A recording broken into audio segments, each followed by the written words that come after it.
Hello, everyone. A very good evening to all of you, or a good day, depending on where you are. Thank you for joining us for this panel discussion on AI and climate action in Asia. My name is Urvashi Aneja, and I am the director and founder of Digital Futures Lab. We're an India-based think tank, and we study the interaction between technology and society in India and other parts of the majority world. And a lot of our research over the past couple of years has been focused on the ethics and governance of AI and other data-driven technologies in India and other parts of the majority world. And one of a strong kind of motivation for our research is that AI trajectories are not going to look the same all around the world. The manner in which they play out, the impact that they're going to have, and even the political economy of AI development is shaped by local context, is shaped by local socio-cultural political context, and therefore we need to build a body of localized knowledge around the impact of these technologies. So as part of that work for the past year, supported by the Rockefeller Foundation, we've been looking at the intersection of AI and climate action in Asia. As most of you would know, Asia is one of the regions the most vulnerable to climate change, and at the same time faces a huge number of developmental challenges that create unique and specific trade-offs for policymakers and decision makers in the region. There is also a lot of enthusiasm around digital technologies and including AI at a policy level in much of the region. Digital technologies and AI are seen as a way of leapfrogging many existing developmental challenges and enabling new innovation for socioeconomic development. So we've been looking at this conversation in the Asian context. It's still a very, very nascent space. But part of what we wanted to do was to build a body of anticipatory knowledge around this that can help avoid harmful future policy or technological lock-ins, as well as identify and help us leverage the opportunities to steer digital innovation towards more positive climate action. So we've been looking at the opportunities of using AI for climate action in 3 sectors: in agriculture, in energy, as well as in disaster response. We've also been looking at the risks of using AI technologies, including the environmental impact of digitalization and AI, as well as some of the other socioeconomic risks that arise with the use of AI. One of the main findings of our research, which we hopefully will be able to share with you all very soon in a month or so, but one of the main findings from our research was really the need to build stronger connections between technical research and policy communities. That these conversations are happening in silos, and even before we get to solutioning on what the potential of AI is, we also need to build a common understanding of what the problem is, the potential uses of AI, the potential risks of AI, and build that kind of common sense making across the ecosystem. So with that, I think we have a really, really fantastic panel today that represents key voices in the ecosystem, from academia, from multi-stakeholder fora like the World Economic Forum, from philanthropy, as well as from a more community-based perspective as well. So we have today with us Jennifer Pratt Miles, who's a partner and practice director at the Meridian Institute, and she currently leads the Lacuna Fund, which is the world's first collaborative effort to provide data scientists, researchers, and social entrepreneurs in low and middle income countries with the resources they need to produce machine learning data sets that address urgent problems in their communities. We also have with us today Neth, who is the co-executive director of the ETC Group in the Philippines. And she's a researcher who has extensive experience in development and policy work on issues in agriculture, agricultural biodiversity, biosafety, climate change, and environmental governance in Southeast Asia. Also delighted to have with us today Madhuri Karak, who's an independent researcher and multimedia storyteller working at the intersection of climate technology and who has worked to support indigenous communities, small-scale fisheries and farmers, as well as environmental and climate activists to secure and manage the commons. We also have today with us Priya Donti, who is the assistant professor at MIT EECS and Lids, whose research focuses on machine learning for forecasting, optimization, and control in high renewable power grids. And she's also the co-founder and chair of Climate Change AI, a global nonprofit initiative to catalyze impactful work at the intersection of climate change and machine learning. I should also mention that Priya was one of the people we spoke to very early on at the inception of this project, and some of her inputs really helped us frame the issue and scope out the problem space. So thanks for that, Priya, and it's great to have you to be able to speak to you again. And last but certainly not least, we also have with us Tim Vanderberg from the World Economic Forum, who leads the climate tech innovation vertical at WEF, and he's based in Geneva and specializes in multi-stakeholder collaborations to accelerate the use and development of digital and physical technology systems for climate action at scale. So thank you again, all of us, for joining us. I'm really looking forward to this conversation for all of you. I'm delighted at the kind of diversity of perspectives we have on this call to address what is a very important issue, but also an issue that is surrounded by a lot of hype, that is surrounded by a lot of political competition. There's an AI arms race going on, or as some would like to call it. So there is a broader political context in which this conversation is happening, but the stakes are also very, very high because of the scale at which these systems can operate and the risks around exclusion, misuse, privacy, so on and so forth. So thank you again for joining us. Just quickly before I turn to the panel, a few housekeeping announcements. We are recording this call, so just to let everyone on the call know, and the recording will be publicly available on our website and on YouTube later. Please do, I request you all to keep yourself on mute. If you would like to pose a question to the panelists, we have half an hour at the end to pose questions. Please, can I request you to pose the questions in the chat, and there'll be someone from the team or myself who will be monitoring the chat and will make sure that your questions are asked. If there's a specific panelist that you'd like to address the questions to, please do let us know as well. A few of you did send questions across on email or when you registered for the event, so really appreciate that. That always helps in planning. Thank you very much. And yeah, I think that's all the kind of housekeeping that I need to do, so we can get started. Priya, so maybe I can start with you. You have a unique kind of vantage point, I think, as leading climate change and AI on the state of kind of research and development in using AI for climate action. So it would be great to get some insights from you on, where you see this research headed. What are some of the areas where there's a larger amount of activity, or areas that are getting more attention? Are there some areas that you feel that are important that are currently neglected? It would be great to get your thoughts on the broader kind of R&D landscape around AI for climate.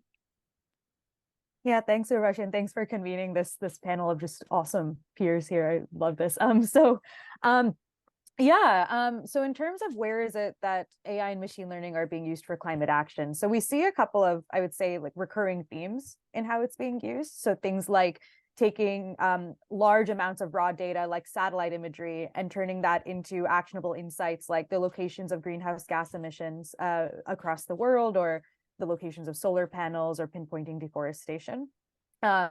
Use cases like learning from historical data in order to provide us some foresight on things like how much solar power production we can expect on the power grid in the near term in order to help us better balance power grids with large amounts of renewables.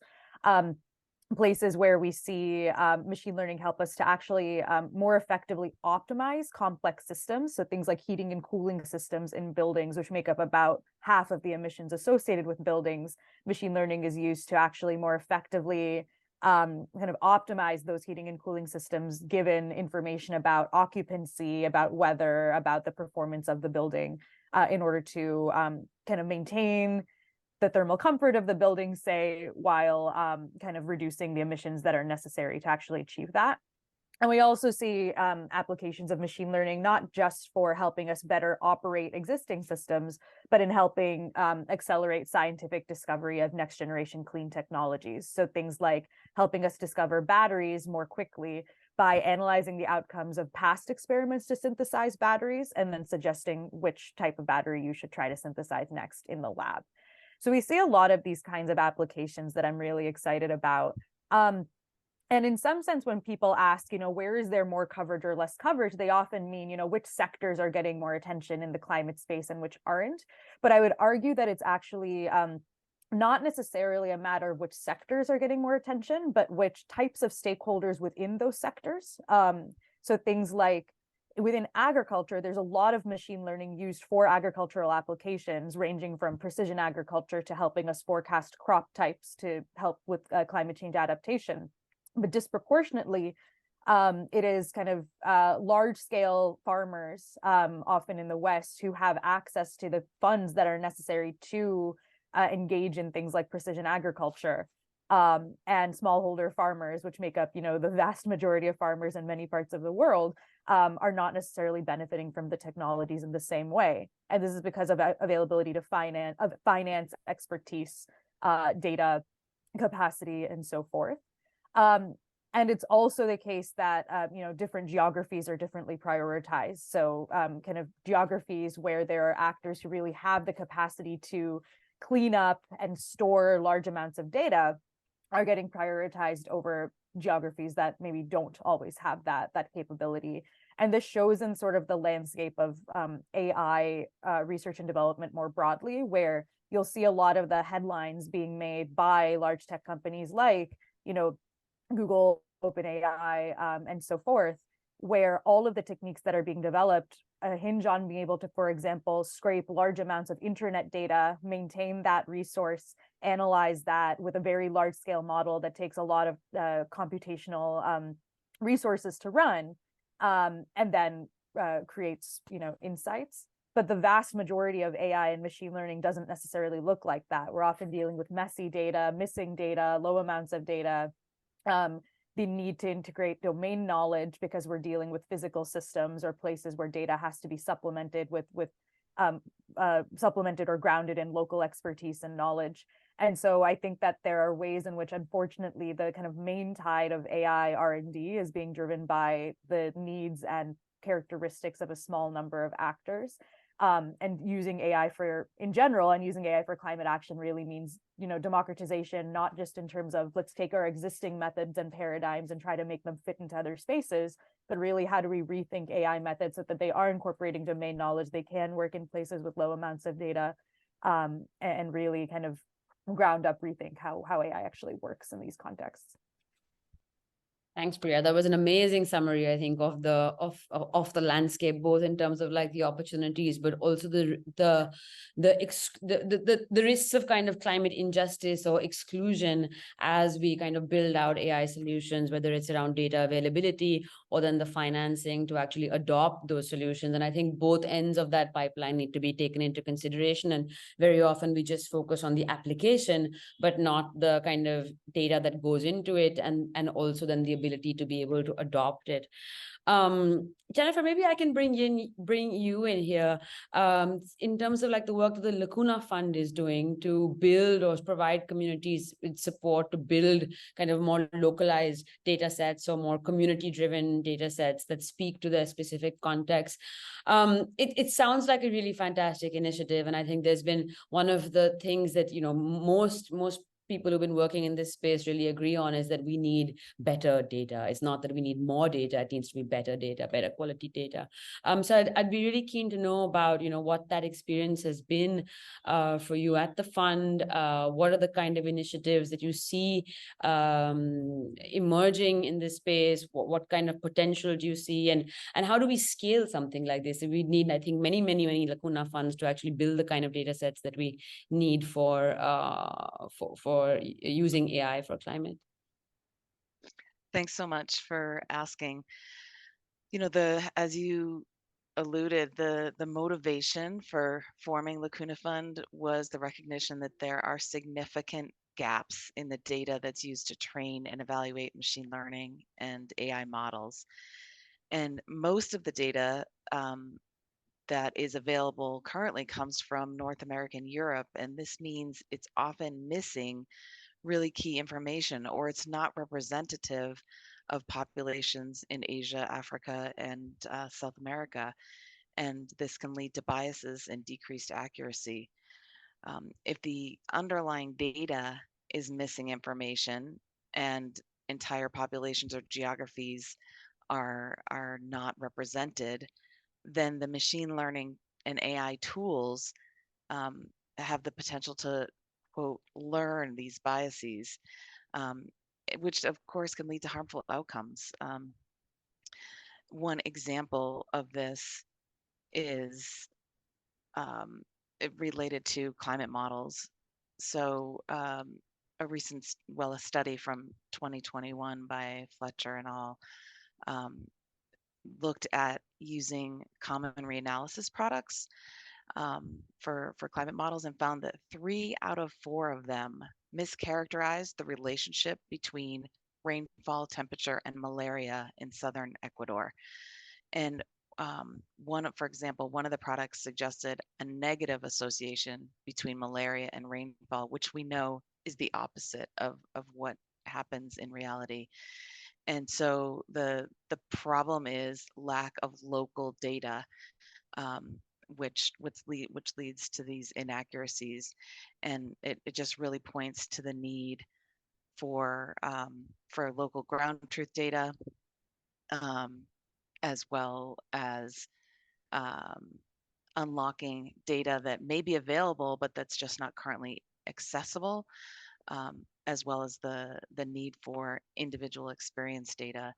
And so what Lacuna Fund has been able to do is pool resources from a number of funders who have recognized this problem and these needs, and get those resources to local researchers and social entrepreneurs to either build new data sets or expand existing ones. To your point earlier, that sometimes what we need is not just more data, but better data.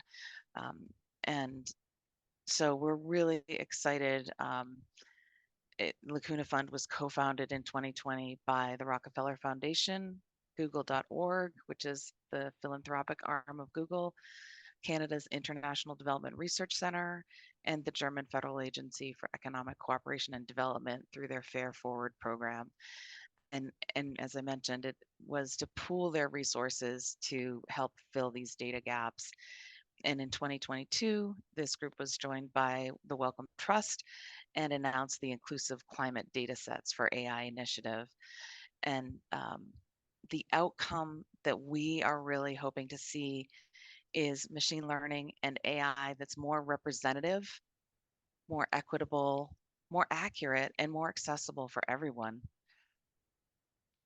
So I can say a little bit just about a few of the successes that we're starting to see, and maybe later I can share a few more examples. But since this initiative was announced, we've been able to provide funding to 13 teams that are either building or expanding data sets that explore the intersection between climate and energy, 5 teams that are expanding data sets related to that shine a light on the impacts of climate change on health. And we're getting ready to announce 15 more data sets that will explore the intersection between climate change and forests. That sounds, I mean, yeah, that sounds really, really pertinent in terms of the legwork that needs to be done in building that kind of bottom-up infrastructure. And maybe I just want to come back to you, Priya, for a second, just to pick up something on what Jennifer was saying. So a part of what we then need to do is build these inclusive data sets, right? But as someone who is who does machine learning, and what does it take? What is the next stage? Like, how do we go from what is the work or the resources that will be required to then go from building those data sets to actually building the kind of models or the AI systems that could be useful in these communities? Absolutely. So one thing I'll say on the building data set side first is that there's also, I think, those who are coming maybe outside of machine learning context, but who know a lot about data is that for data to be usable for machine learning, it has to hit quality metrics that we often think about. So is there sufficient data? Do we trust its provenance? Is it complete? Is it up to date? All of those kinds of things. But in addition, to actually format it for machine learning tasks, you often need to actually take a few additional steps. So for example, the kind of gold standard in machine learning is that you have what is called a benchmark data set, where you have cleanly formatted inputs and outputs that are delineated, some kind of task. So the task is use this data to do a specific thing, and then some metrics of performance to assess whether that task has actually been achieved properly. So it's not just about the literal, the data, the rows in a spreadsheet, say. It also can be about what is the context around that data and what are we actually hoping to do with it, which some portion of the machine learning community at least often expects to see data that way. That doesn't mean that all the machine learning community should also bend and move a little bit here, but just to give some insight on when people talk about clean data, they do actually often mean different things depending on the community they're coming from. Then in terms of what that next stage of model development looks like, so first of all, there are actually a lot of kind of out-of-the-box techniques that can be used today. So there are, libraries like scikit-learn, or a lot of libraries for developing deep neural networks, for example, are open source, and you can actually just sort of leverage those, like find some existing code on the internet and just ingest the data and go forth. What some of the research looks at is in cases where there's something in quote unquote non-standard about the data, how do we deal with that? So for example, machine learning often assumes that your data is fully representative of all of the situations you'd like to see, and it learns average patterns in that data. But if you're trying to detect extreme events by virtue of being extreme are underrepresented in the data. And so a machine learning algorithm that is learning average patterns in the data is not going to be necessarily that good at forecasting an extreme event. So some of the research looks like, how do you deal with that? Do you change the data? Do you augment it with synthetic data that overrepresents extreme events so that your algorithm can actually see those patterns? Do you combine your machine learning model with a physical model, for example, if this is in the climate sciences realm, that is able to predict extreme events because it has kind of physics in there, and maybe you use the machine learning model to augment the performance of that climate model by being able to learn from data while also using the physics in the climate model. So research can look a bit like this. It can sort of say, we really need to understand what the limitations are in the underlying data, what is the task that we're trying to achieve, and what are some of the nuances or difficulties of that task that might lead us just a kind of naive implementation of machine learning to fail. And then a lot of it is about how do you adjust the models or combine the models with other forms of knowledge or other forms of insight in order to then kind of get that performance that you need. Thanks, Priya. Yeah, I think, it also just really highlights for me the kind of complexity of what we're talking about. I think often we break it down and make it too simplistic, and the kind of resources and expertise that is also required then to build these systems across these diverse contexts. Tim, maybe I can turn to you.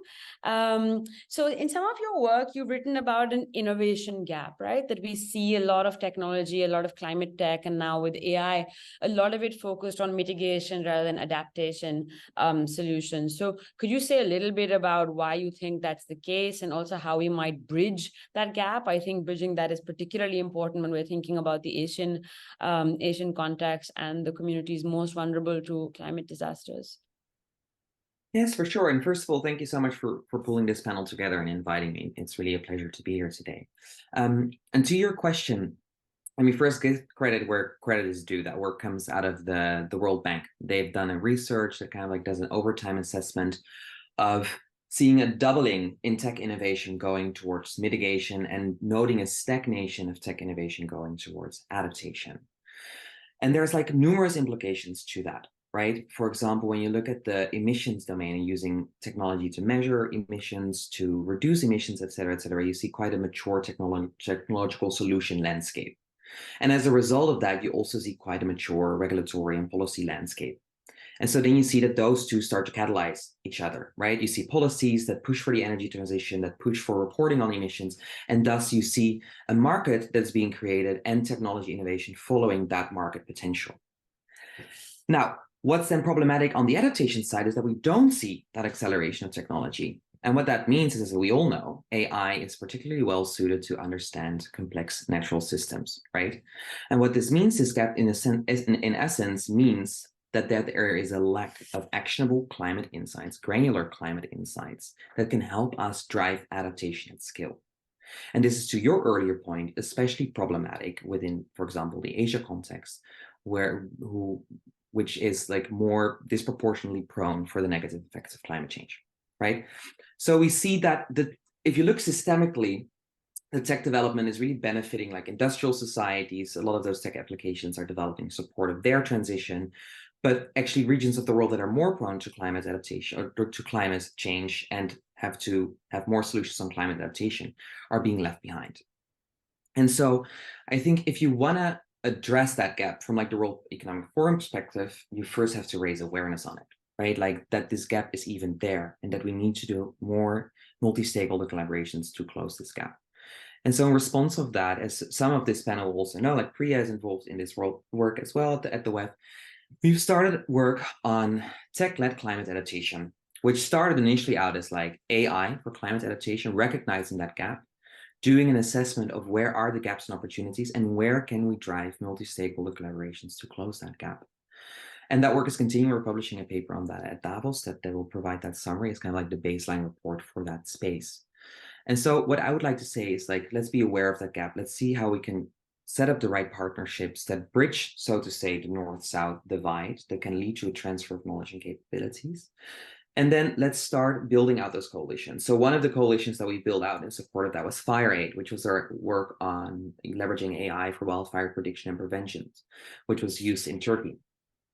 And so this also goes in terms of like, how can you close that gap? You can create promising use cases in a multi-stakeholder facet, but then you link a broader community around that can both inform the development of that project, as was the case with FireAid, but simultaneously serve as this international conversation space to break through some of those silos that you mentioned earlier on.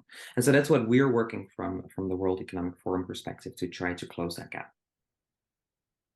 Thanks, Tim. Neth, maybe I can bring you in here.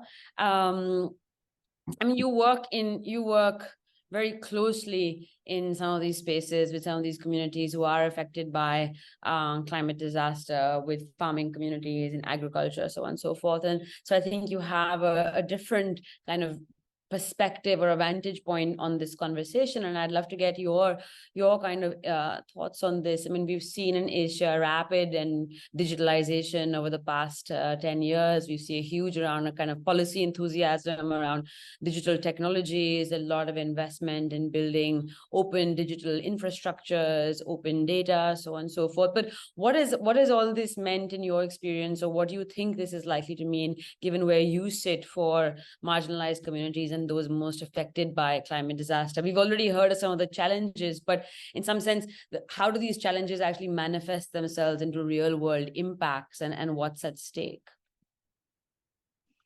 So thanks for that very interesting question, Urvashi. I think I'll start with something that Priya said, because I thanks for the very comprehensive overview, Priya, because she touched on a very important point that I'd like to put forward in response to your question. The reality is, like, if you look at Southeast Asia, it's very clear that small farmers, small holders, fisher folks are barely benefiting at all from AI, from digitalization in general. Like, we don't have to invent this. We don't even have to be political. Just look at the reality. Like, it's geographic, it's economic, and historical, I would say, no? All of that combined. Like, if you look at I think it's better to look at like the Philippines, so to be very concrete, because like Southeast Asia, as you mentioned, Urvashi, it's going to be fatal to generalize with regards to AI, especially in relation to climate actions. As you said, there are complexities that are happening at the local level, at the national level, that need to be taken into account in order for us to come out with conclusions. And I think the more you look at it at the national and local level in a granular way, the more you will appreciate, the realities that are there, that should actually be put forward in the midst of all this hoopla and excitement about everyone going digital, going AI.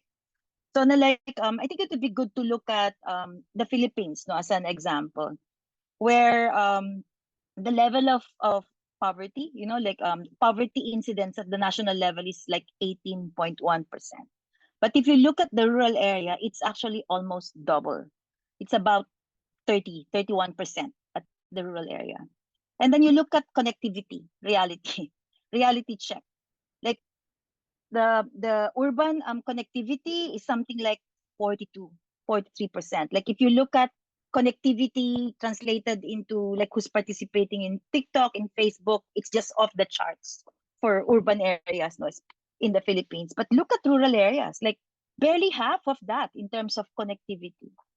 So it's not hard to see, like why is it that rural areas, those who are in need, like rural areas need to be unpacked as well, because like it's the tyranny of the averages. When you say 5.5% of the rural areas are connected to the internet, but if you will unpack that in terms of gender, in terms of income categories, it's far worse.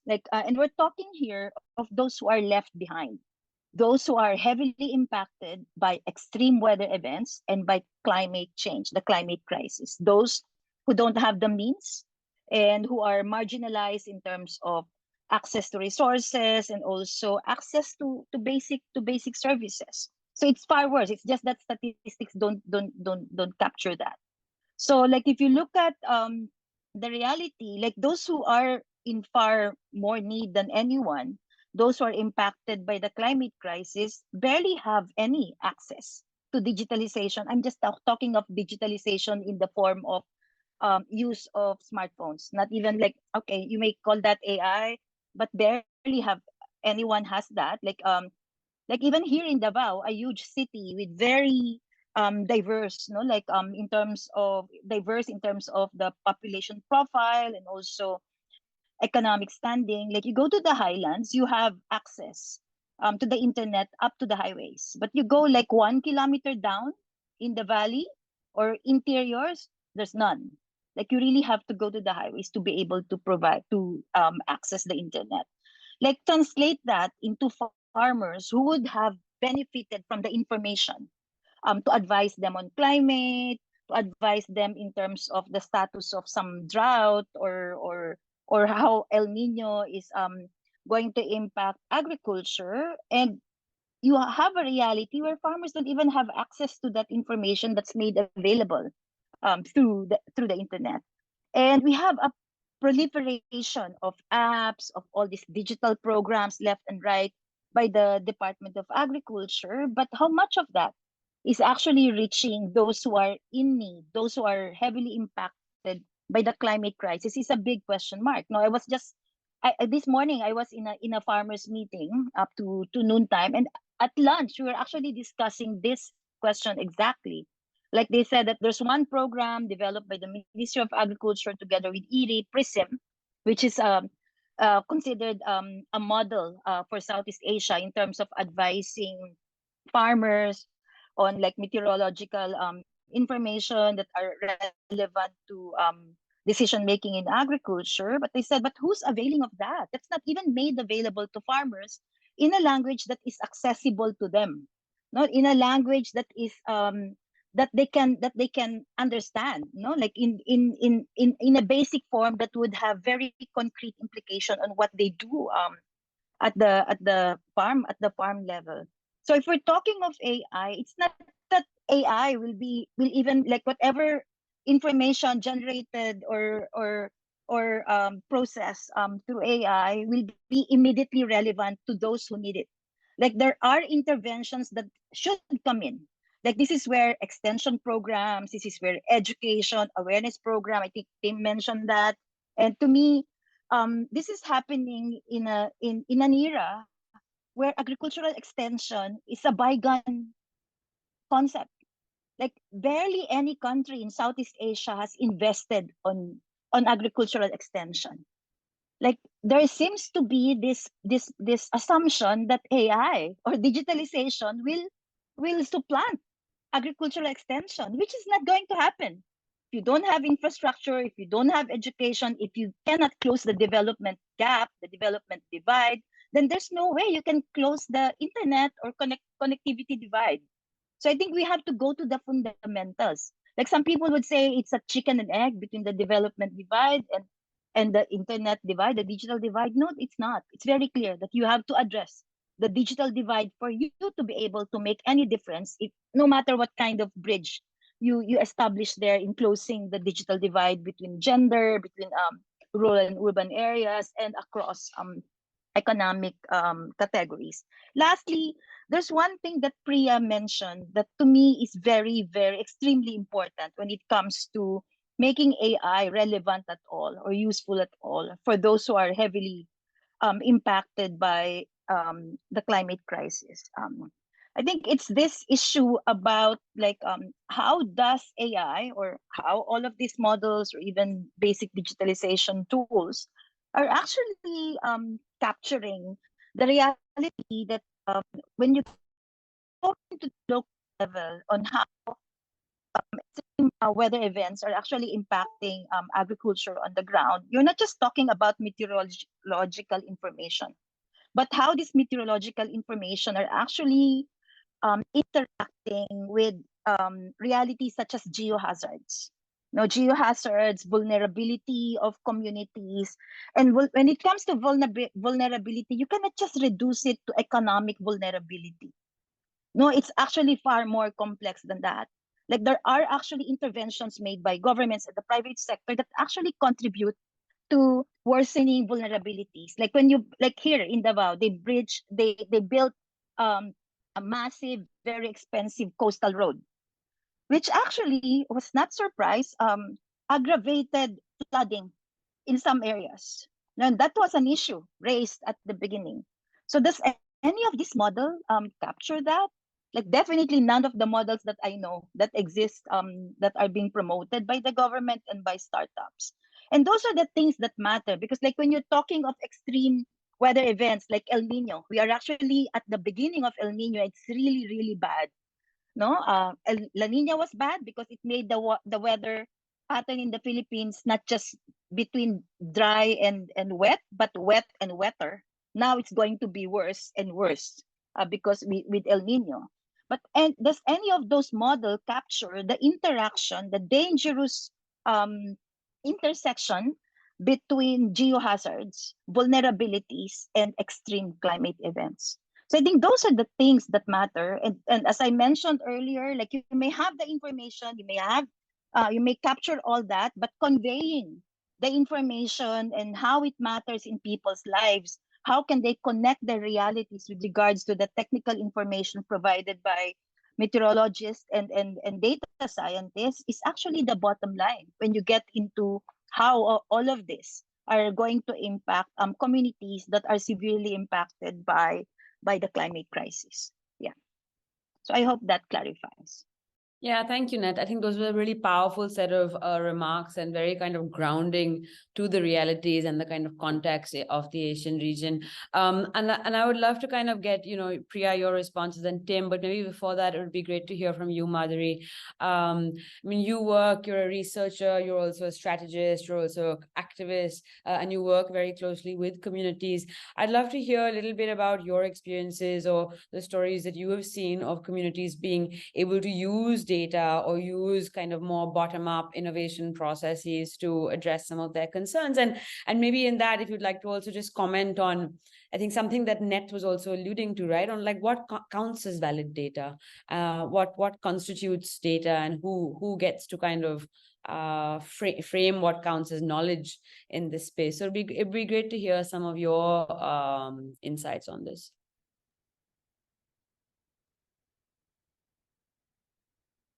I'll try my best to follow up on Neth's super inspiring polemic.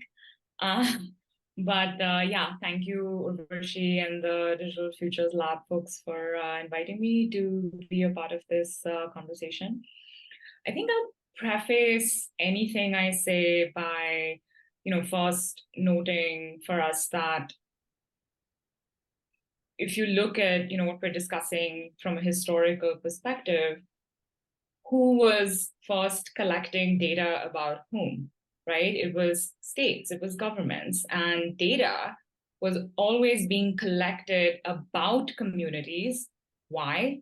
To control them, to tax them, to surveil them, to make profit off of them, right? And it's only in the last 10, 20 years that that balance has shifted a little bit, right? With low-cost sensors, with drones, with auditory networks, that communities, social movements are now beginning to collect their own data, right? And so citizen science, citizen sensing, community data initiatives all around the world, you're seeing them collect voluminous amounts of data about their lived environments. Why? To monitor their air, their water, right, their shared commons, their soil quality, right, they're losing biodiversity, to collect evidence against resource extraction companies. And all of this has been really to facilitate engagement and to kind of fuel advocacy efforts, right? And communities are thinking about data-powered tools and now AI-powered tools as really a way to fight back and demand accountability, because now finally they can also, right, try and sit around that data table and talk about what is or isn't true. And I think AI is actually really interesting in this conversation because, if you kind of look at the citizen science field, citizen sensing, folks are excited about AI tools, right? And not because those tools are going to do their work for them, but that they're hoping that these tools are going to kind of supercharge their efforts, right? So if you say, look at apps like iNaturalist or apps for, tracking biodiversity or, foliage, the point is not that the tools are there and then, we just hold up our phones to the skies, to the forests, and then suddenly we know what to do next, but rather it's to supercharge processes of gathering, right, collection, analysis, and that gives a very different kind of lens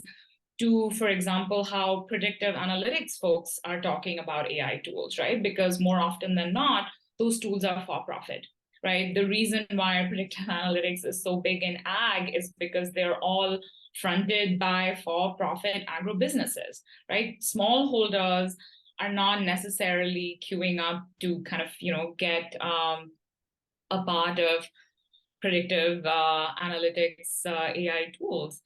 So I think, going back to some of the concerns that Neth raised and Priya raised, I think what we're seeing, particularly in the environmental data stewardship, spaces, folks who are advocating for data commons, the question is really, yes, data, but data for whom and data why, right? So I would add, to what Urvashi, you posed to Jennifer, that, it's not that we don't have enough data, but do we have quality data? I would also add to that, is that data usable? And then can we access that data, right? The US government, the EPA has massive data sets. Can local governments use that data? Is it accessible? Can they even process it, right?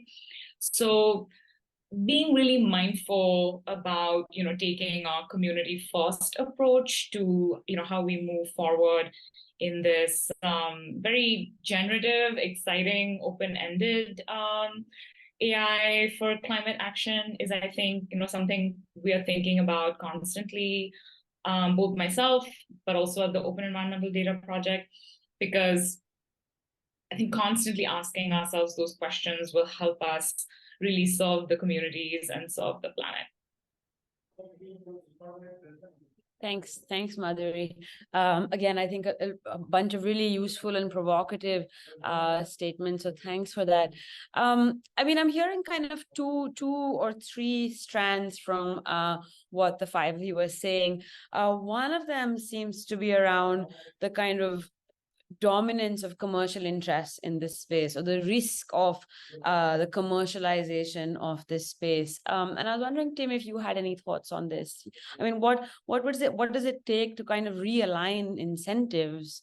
I mean, the industry has a major role to play in addressing the climate problem. There are obviously concerns around greenwashing, now increasingly concerns around kind of open washing, so on and so forth. And we also see a lot of big tech companies in the climate space as well, and there are concerns about them again monopolizing a kind of another sector as well. But at the same time, industry plays a really crucial role. So we're keen to hear your thoughts as kind of someone who convenes these multi-stakeholder gatherings and holds that space on how do we, what would it take to safeguard this as a space of kind of scientific research and community led, purpose-driven kind of scientific research? Yeah, well, that's a very complex question, but let me try to unpack that a little bit.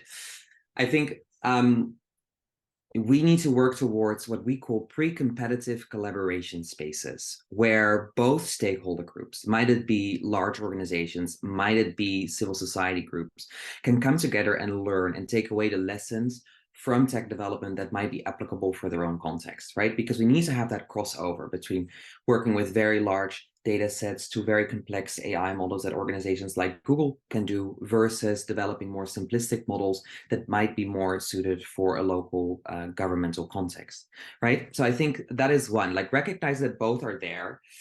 It's hard to find like a single solution to bridge that. But working towards those spaces where they can at least come together and have a dialogue, right? Again, breaking those silos, I think, is very important, because I think those learnings go both ways, because also local inputs will make models of large organizations also more accurate and also more applicable.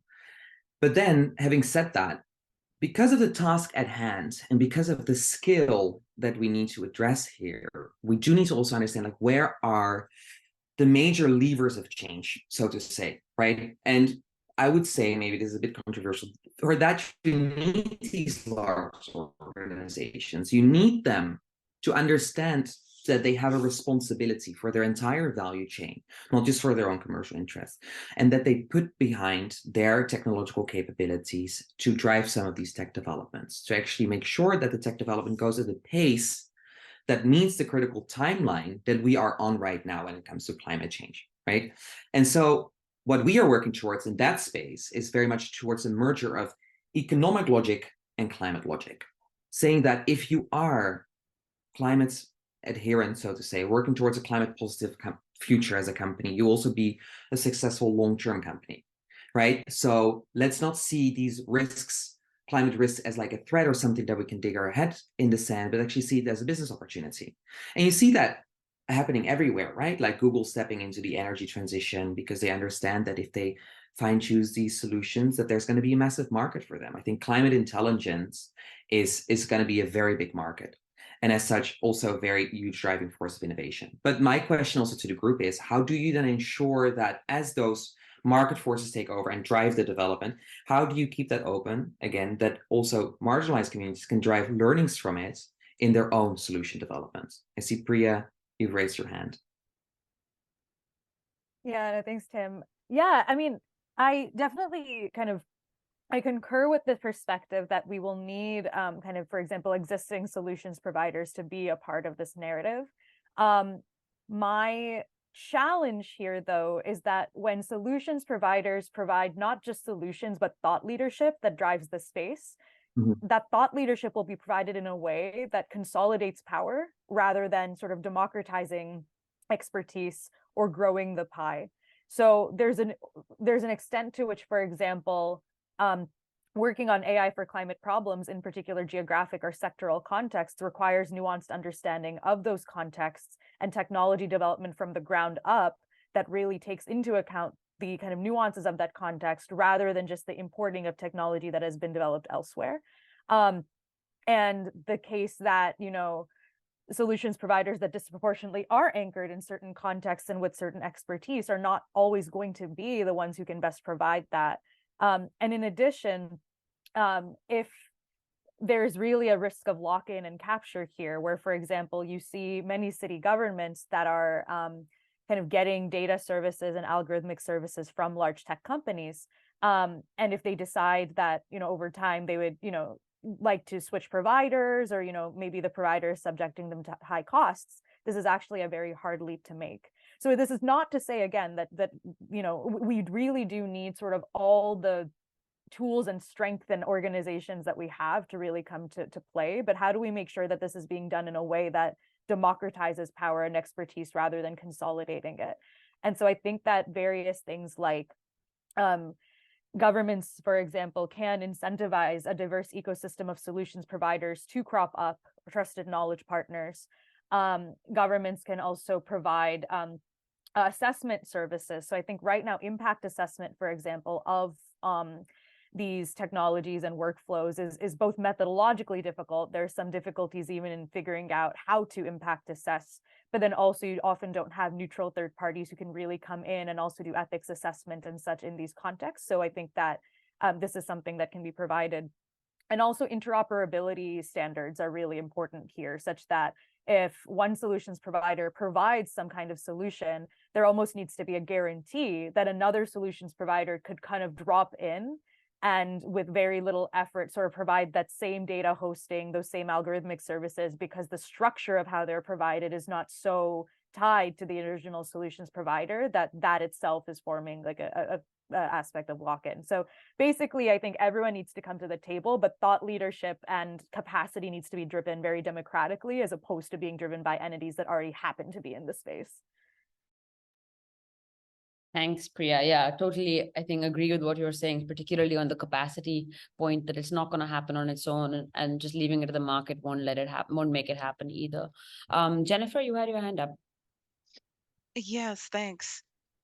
Just building on that and a couple earlier points. Lacuna Fund is really driven by wanting to make both the underlying data sets and then the resulting tools and applications more equitable and more accessible. And so one of the ways that we do that is we require that those who are applying for funds be based in the region where the data will be collected, or have a substantial partnership with an entity that is. And so to ensure that solutions are locally relevant and applicable. And so, for example, in the Philippines, one of our partners, Thinking Machines Data Science, working with Epimetrics, the Manila Observatory, and the Philippine Action for Community-Led Shelter Initiatives, is aggregating data, 20 years of climate, environmental, socioeconomic, and health data at the village level in 12 cities in the Philippines. And they're aiming to disaggregate the disparate health risks experienced by vulnerable communities, including those in informal settlements. And they hope that this will enable models to help inform action to reduce and mitigate climate-sensitive health risks. So that's one example. Another is to the point of how important local data is to ensure the democratization of data and also action. A team is mapping air pollution and GHG emissions into Indian cities to help detect sources of air pollution and climate change and quantify emissions. And then, of course, and this, to someone's point earlier, this team is working with about 100 citizen scientists in the two cities to collect this data.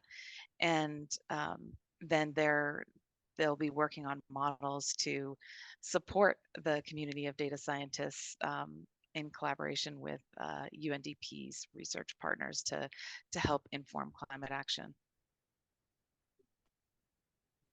Thanks, Jennifer. One question that I have for you. Thanks, Priya, and I know you have to leave early, but thank you for joining us, and we'll be in touch soon. Thanks so much, everybody. Bye. Thanks, Priya. Yeah, Madhuri. Go ahead.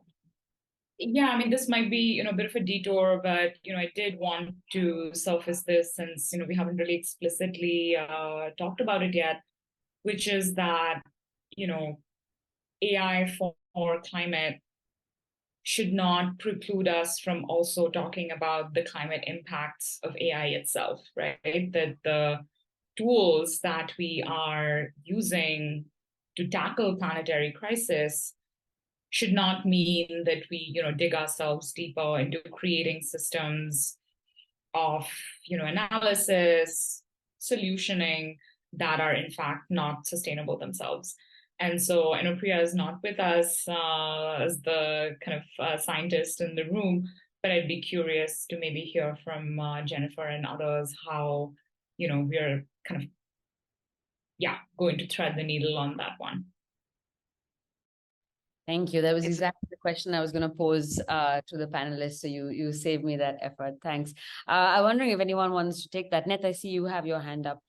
Yeah, it's like thanks to Madhuri for raising that. Like that's one point that I missed raising earlier, but I think it's good to raise it at this point because looking ahead, on how these issues, how these discussions are going to be shaped by developments. I think one area that will actually um, contribute into shaping the future of digitalization in Southeast Asia is what Madhuri is raising, like how we are actually digging deeper graves for ourselves by introducing the technology, a technology that when they're being promoted, there's barely any discussion on the resource, on the material requirements of the technology itself. Like whenever you hear about all this excitement about AI, digitalization, you'll actually um, think that probably it's pulled from some tree or it falls from the sky or from the cloud, that there's no material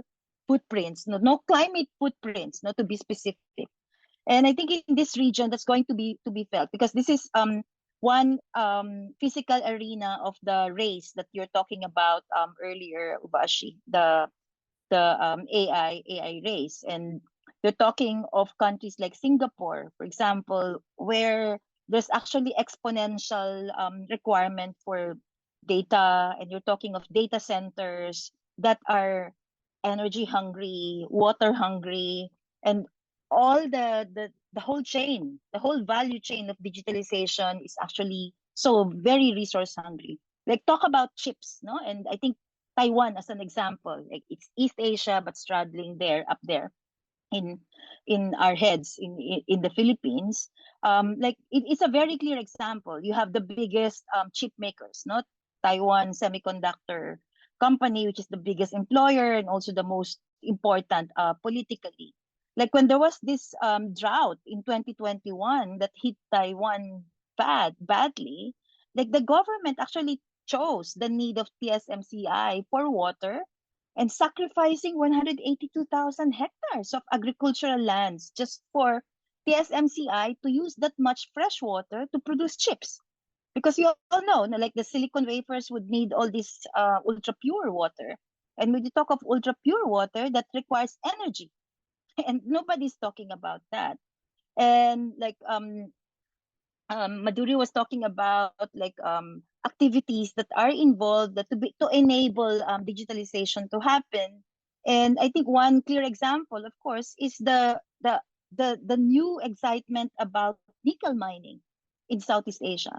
And when you're talking of nickel mines, it's actually Indonesia and the Philippines that are the biggest source of nickel globally. And never before have we seen so much excitement about mining that now than ever. And of course, you're talking of unresolved issues in mining that is not just about environmental footprints, but impacts on land resources and also on human rights. The implications about human rights of indigenous communities where most of these mines are actually being done, and not to mention that a lot of the militarization in Mindanao, where I am right now, are actually related to mining. Most of them nickel mining. So I think we should have this front and center in the discussion, so as not to give a delusion that this technology is something that like rain that falls from the sky. So we have to discuss that now rather than later, and to stop people from saying that the benefits outweigh the harm. Like, who are you to say that? Like, after now that we are suffering from plastic, they had that same logic before. Let's discuss the harm later. We cannot afford that. Like, particularly in the climate and biodiversity crisis that we're in, we have to have this discussion now. Totally. And I feel sometimes like this imagination of the cloud was perhaps like the biggest disservice that we did to ourselves, as if it's something that is fluffy and kind of floating above us. But actually, we're talking about very, very real infrastructure and the real kind of materiality of AI systems. Both, and one of the questions that was there in the that we got for the during the registration was also on the invisible labor that goes into building these systems. So it's both the kind of natural resources, but also the labor, much of it which is situated in Southeast Asia or other parts of Africa. I wonder if Tim or Jennifer, you want to come in on this question around the kind of environmental impacts of building AI and you know, whether this trajectory is sustainable, or how we kind of factor in this very real cost into our kind of opportunity mapping of this space. Jennifer, I'm happy for you to go first. Otherwise, I'm happy to give it a stab. Okay, I can just briefly say thank you for the question. It's really important. I agree 100% with Neth and Madhuri that it's a question we have to be asking now. We can't wait. I don't have the answer, obviously, but I can say that in the past year, we've started asking applicants to speak to this in their applications, to think about and reflect on strategies they can apply to mitigate the environmental and climate impacts of the technologies that they're proposing. And so I think one thing that we can do, and we also do ask applicants to speak to the social impacts too, and the ethical impacts. So we ask applicants to include in their budgets compensation for data contributors, data labelers, data annotators, things like that. But I think maybe over time we can start to learn from these teams about the various techniques that they're using to reduce or mitigate the environmental impacts. But obviously there's a lot more concerted effort needed to raise awareness. And I think one other thing that's really important is to think, as you were saying, Neth, from the beginning, when are AI and digital solutions the best option to address a particular problem, and when might another solution that's less energy intensive be the most appropriate solution, and be really thoughtful and deliberate about, you know, when digital technologies are really needed. So those are just a few thoughts. Thanks, Jennifer. Tim? Yeah, I mean, I'm loving all these thoughts, and again, I also don't have the answer, but I think it's very important to have this conversation and to put this at the forefront of these kind of like collaborations when we develop new AI systems. I think AI is seen too often than not as like a silver bullet, right? It's going to come, it's going to save us, you know, it's a Hail Mary, we don't have to think about it, it will get us to a climate positive future. It's not. And then simultaneously, we see so much like excitement about the potential of AI in terms of from a commercial perspective. But as Neth said, there is a real labor cost to creating AI as well. And talent to build these AI models is not an infinite resource, it's a finite resource, right?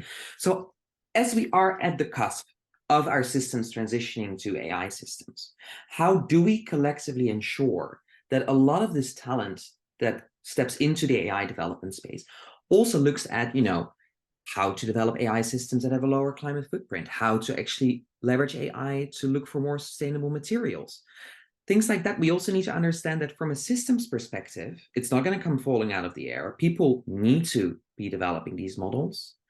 These people need to be trained. These people need to be incentivized to work on specific applications of AI versus others, right? There's more money often in development of commercial applications of AI versus climate positive applications of AI.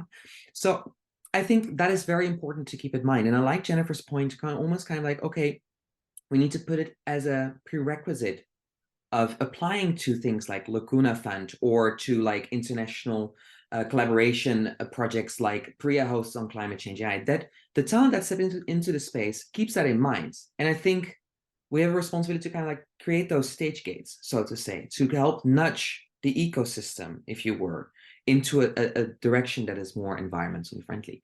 Because when you zoom out, isn't it so beautiful that we are at the cusp of a complete systems change, but we still have the opportunity to make it an environmentally friendly system? Because also to Neth's point, it's always more expensive and more costly to retrofit an existing system towards sustainability rather than building sustainability at the core of a system when it is emerging. So I would say that, and then over to you again. Thanks, Tim. Madhuri, I see you have your hand up. Just wanted to add a +1 to everything Tim and Jennifer said, and also share, sort of, collaborated a little bit with biodiversity conservation tech folks. So, the ecologists who are running around with camera traps and sensor devices to, track wildlife movements and, things of that nature. And something, ecologists will kind of say a lot is that, sometimes you don't really need a camera trap or a sensor. Sometimes all you need is a guy with the binoculars, and this is not great in a grant application. It doesn't get you millions of dollars, but what it does is ensure the sustainability of the solution. And it's also community centric, right? The sensor may break, the sensor may have a part that is expensive to replace, and all data does not have to be stored in cloud, right? Everything does not have to be backed up. And I think that's why it's so important for us to kind of have those slightly boring conversations about, local hosting and local servers and mesh networks. Like, everyone doesn't need to kind of have 1,000 gigs of data stored back so we can look at an email we sent from 2002, right? And that's, I think, hard for us to also talk about because we want to be ahead of the hype cycle and not, behind it. But I think what, this conversation really underlines to me is also how it should be the climate bit that comes first and not the AI bit, right? The AI is the solution, it's the tool, and we select that as the problem demands it and not, the other way around. And so I think having really community first, planet first solutions, that's just such a key perspective to kind of keep coming back to. I would love to echo that, because what I often note working with bigger institutions is that they idolize complexity for complexity's sake. But we don't necessarily need that complexion to address the local problems. And often more simpler models or more simpler sensoring technology that actually lowers the barriers of citizen science stepping into the space and working and developing and trying out these things is what actually can make a difference of also what Neth was speaking to get these applications in the hand of the local problem owners. So let's not lose ourselves into like, oh, what is so beautifully feasible from our ivory tower of AI expertise in terms of neural networks and I don't know what. But let's also think through like what are the simpler applications that can actually get the work done and address the real risks and needs of local problem owners.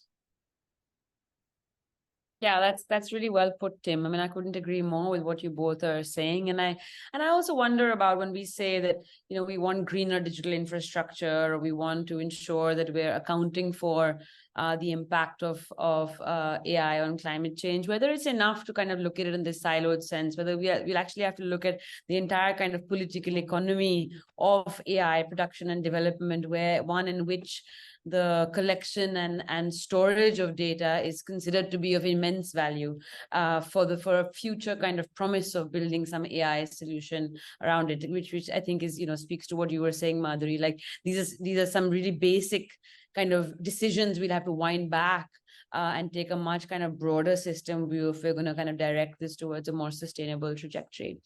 There's a question in the audience, from the audience, that I just want to pose to all four of you, and I think it's really interesting, which is kind of around kind of capacity. And Jennifer, you already beat everyone else to answering it, so maybe I'll turn to you first, and then everyone else can come in. But on the kind of skills one needs at the intersection of data and climate justice, and I think that framing is quite interesting. I mean, we hear often like of green skilling, but in a kind of livelihoods space. So I'm quite interested to know about what you think, Jennifer, on this intersection of data and climate justice, and what are the kind of capacities do we need to build in this space? I was looking at this question earlier and typing, so I'll just say a little bit of what I was thinking. I have only general ideas at this time, but I just think this is incredibly critical. I remember one of our first technical advisory panel members raised this issue, and the importance of local communities having the ability to, he used the term, exploit the data. And I interpret that, to mean to use it and apply it for their benefit to achieve their goals. And it does mean that capacity building is required. I don't know all the specifics, except to say that I think it starts with communities being engaged from the very beginning, from defining what the problem is and what data is needed, and how, and then being involved directly in the data collection if they want to be, and helping to determine how the data will be used, and then have some training so that they're not reliant solely on, as the person who asked the question mentioned, research organizations or academia to process and analyze the data, but that they have the ability to do some of that themselves, and are able to really use this data to achieve their goals. So those are just some initial thoughts. I mean, I wonder also, given the kind of complexity of this space, whether how feasible something like that is in the kind of short to medium term, and whether we need to, make more concerted efforts to design technology that meets people where they're at, rather than there being a kind of prerequisite around skilling to kind of catch up. I mean, I'm sure ideally we need both. But I'm just, I guess curious whether we can do this fast enough in some sense before this space gets monopolized or commercial interests drive it in a direction that it's hard to dial back from. Tim, Neth, Madhuri, any responses to this question? Just you go first. Oh, okay. Sorry, Tim.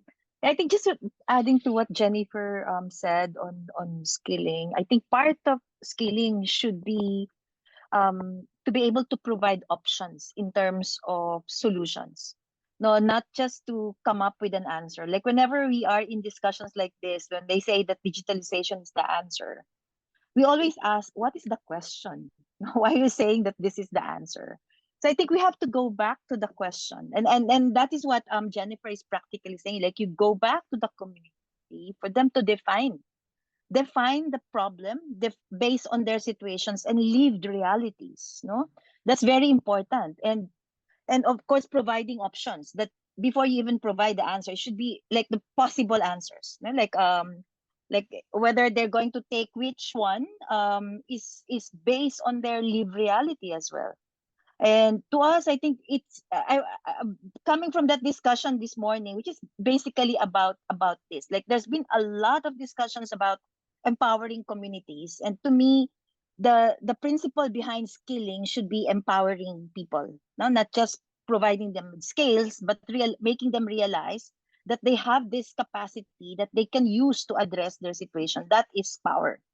So, and that is also to counter what Priya was raising earlier, that if you are involving the solution providers, like I was actually smiling when she said solution providers. We should broaden that. It should not be just big tech or the techies, the data scientists, that should be solution providers. Those who actually define their problems, identify what they need, should be solution providers as well. So that to me is democratizing the whole discussion of framing the question and providing the answers, not just the answer, which is AI. Like as Madhuri said, it cannot be just the AI. And to me, like that whole discussion of, I think Priya mentioned technology assessment earlier. It's not just about assessing potential implications or even ethical implications, but also assessing if the technology is actually fit, not to the situation. And I think technology assessment in a strategic sense should also provide options, which may not be technological at all. Like if you go back to the situation in communities, like farmers, like communities are probably so tired about answering questions among development workers, governments, and going back to it again and again. And then you have all these who are asking questions coming with a ready answer already. And like framing it that way, you'll actually land in the wrong place, which we have been doing again and again for decades. Green revolution, GMOs, AI, digitalization, because we have the answer even before asking what is the question. Like so just going bringing that, and I think adding some key elements to what Jennifer's response was. Thanks, Neth. Tim. Echoing all of that and just adding like also with an eye on time, a small remark to that is like, this is all great, but then we need to think through like, how do we lower the barriers of entry that people can then step into this space and start working with this technology and democratize that, right? So ensure that it isn't just locked in by formal education institutions, right? Like you have promising initiatives a little bit like Ready School in Scandinavia. But could we draw a parallel with, for example, the Fab Lab movement, which is very focused on physical technology and lowering the barriers of citizen participation in development and learning with physical technology? Can something like a model like that, a global movement like that, be created for AI? And are those the ways that we can lower the barriers, that this can be a citizen-driven one, right? That will reduce the complexity of the technology needed to address the local problems, as well as lower the barriers of entry to start working and learning with that technology. Thanks, Tim.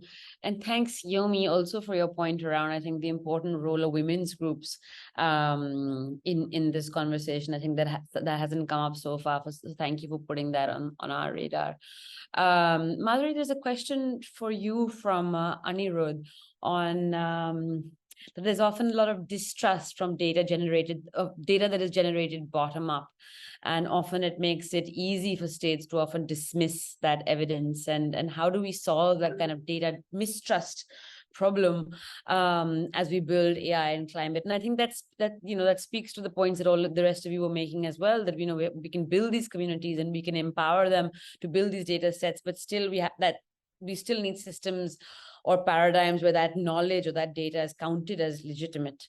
And if it's not, then it's still not making its way into how we think about the designing of new technology or policy. Madhuri, so I'd love your thoughts. Yeah, 100%, Anirudh. I mean, I think this is the point where we soberly acknowledge that, be it data or tech, neither of this stuff is outside of politics, right? Like this is just another playground for power relations, and particularly the context that you're pointing out, Anirudh, differences in power between the state and marginalized communities, those power differences to play out. And this is absolutely not unique to India. You see this in, inner city communities in the United States. The other context I'm familiar with in Indonesia, for example, there's a lot of counter mapping efforts to challenge state collected geospatial data with community mapping initiatives. And again, there's that kind of confrontation where the government says, on the grounds of, oh, that's not good enough data, right? It's not robust, it's not accurate, it's not at this high level of scientific accuracy.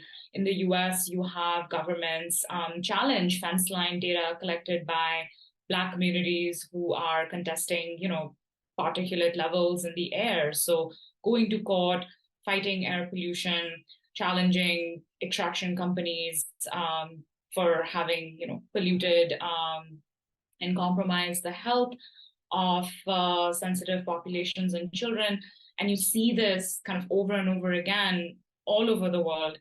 And there's, I think, a point where the game we are playing is not to force communities to do more and more complex science, but to, in fact, point out the double standards at play, right? That, you can't on one hand say, for example, that,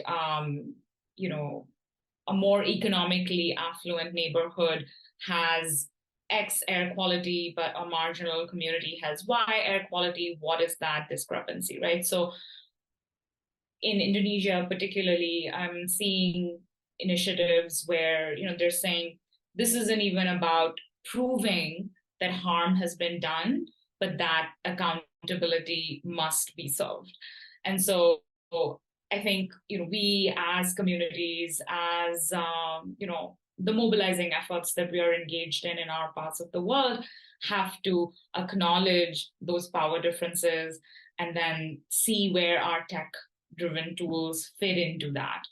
I don't think there is a kind of technical solution to the problem that you're pointing out. Like it's a political problem. It's a problem that we take to courts and fight in different grounds with the different toolkits that we have at our disposal. Yeah, and tech is just one of them.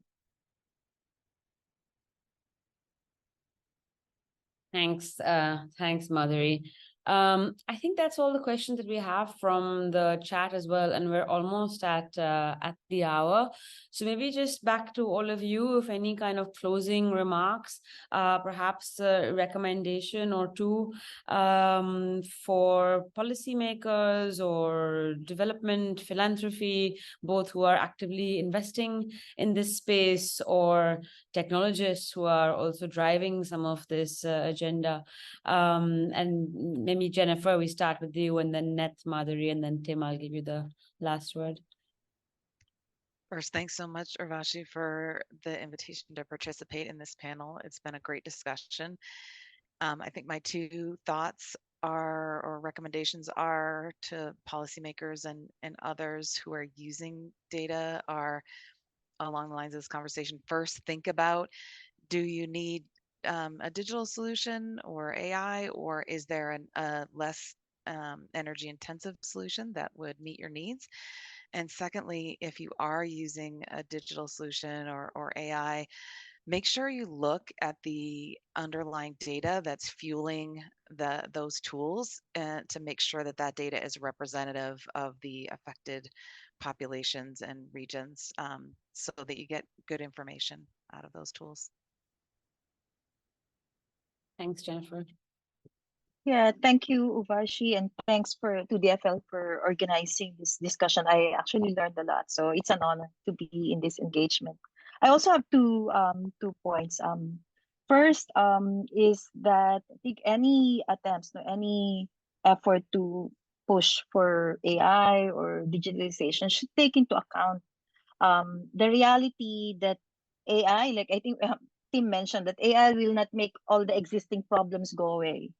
Like it's actually usually building on existing problems, which may be solved or may be aggravated. Now, it's not that you put in a solution, the answer, and that all the problems will go away. Like if we will look back, not just too long about history of introduction of technologies in this region, it's often that new technologies have actually aggravated inequalities, introduced new elements that were not foreseen. I think these things have to be taken into account in assessing technology technologies before they are introduced. I think Tim was talking about pre-development collaboration. I think that's an idea worth exploring. Like right from the drawing board, we discuss these things, not when they are already deployed or after they have done some harm.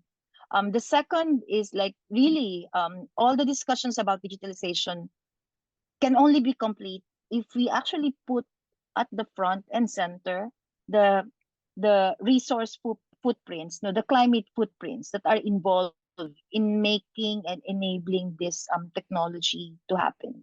We need at this point of multiple crises that we're facing, that these discussions about resource use and also how this resource use is happening in a very unequal world, no matter how multipolar it is, should be part of the discussion from the beginning. So yeah, again, thanks for the invitation. Thank you, Neth. Madhuri? Yeah, thank you for this wonderful conversation. I, really enjoyed it and learned a lot from all of you. And thank you to Digital Futures Lab for organizing. My concluding reflection would be that, I think technology, data, AI, it's just another tool. And, it builds off of existing social relations with all its hierarchies and inequalities. And, if we don't pay attention to why we are building something and for whom, we're just likely to kind of replicate existing social dynamics. And so, I'm an anthropologist. I have to plug, power and inequality above all else all the time. But yeah. So no tech optimism, tech for serving the people. Thanks, Madhuri. Tim? Thank you. And thank you for having me today. I really learned a lot from the fellow panelists. This has been a very insightful conversation for me. Often we don't get this granular with local context at the World Economic Forum. So really a pleasure to learn from you all. I think my 3 key takeaways that I would like to give to the audience is don't pursue complexity for complexity's sake. Maybe simpler solutions will address the problem space better. Secondly, be mindful that in developing policy and in developing these tech solutions, you're a bridge maker.